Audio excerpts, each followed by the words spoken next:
Avril is the tour guide. I've done studied Caribbean studies, and it could have been like a history book. We actually did it chronologically originally, but it's great the way it's turned out. It really is lovely. It was that way or the other. Avril did a great one of Ignatius Sancho that's in Westminster, the first black man to vote in the 1700s. Even I was kind of like, why don't people know that? And if you go to Trafalgar Square, if you look at the bottom of the plinth, looking out to Whitehall, you've got George Ryan. That was one that really surprised me, because I just sort of thought, I know some things about Black history, but I don't really know that. And just so it should just be more widely known. And of course, it was Windrush Day this week.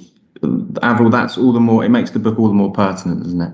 Well, it does, because Jody and I are both from a Caribbean background, and funnily enough, we didn't know this when we started working, but we both have Dominican heritage. I was actually born in Dominica. Jody's family came from Dominica, so it's really interesting. As I said, we didn't know, and for many of the people here, not just Dominicans, but many Caribbeans and Africans that are here, it's a great way to learn history. And we do talk about the Windrush, but what we wanted to do was something a bit different with the Windrush. We wanted to talk about the actual ship, because the ship itself that brought the people here is never talked about. And that ship's history is so amazing. Obviously, we talk about the people who eventually ended up doing certain things, like Sam King became mayor of Southwark, etc. But we talk about the ship itself. We give a short history, a timeline of the ship and what happened, how it came to be, and where it finished up, which is a very unusual thing that most people don't mention. Perhaps now, the current climate with, Black Lives Matter last year, we're constantly talking about race and equality, particularly in sport. The England players are taking the knee every game during the current Euros, things like that. There's a lot of hysteria going on right now, particularly on social media. How do you think that book can fit into that and make people aware that, how important Black history is? All people need to do is read the history to see some of these people who are playing football now, their families, have been here for longer than some other, some of the other people's families.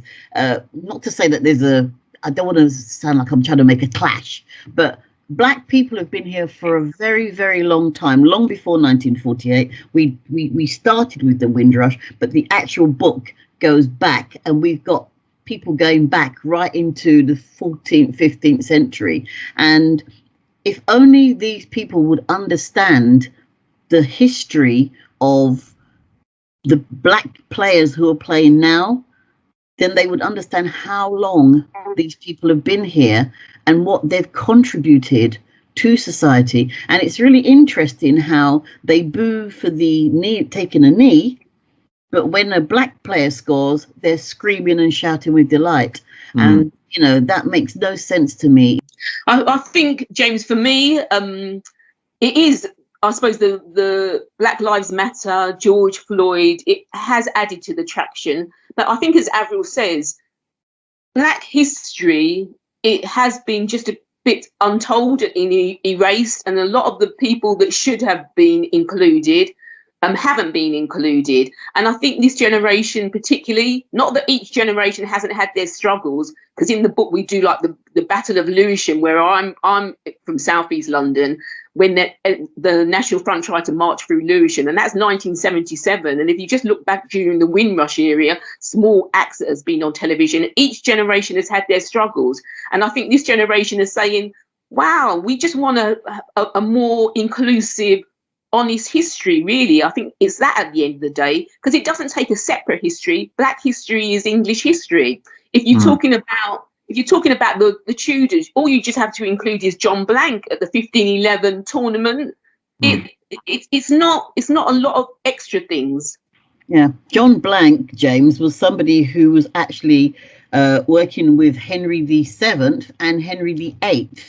And now if King can employ you, then England football team can employ you.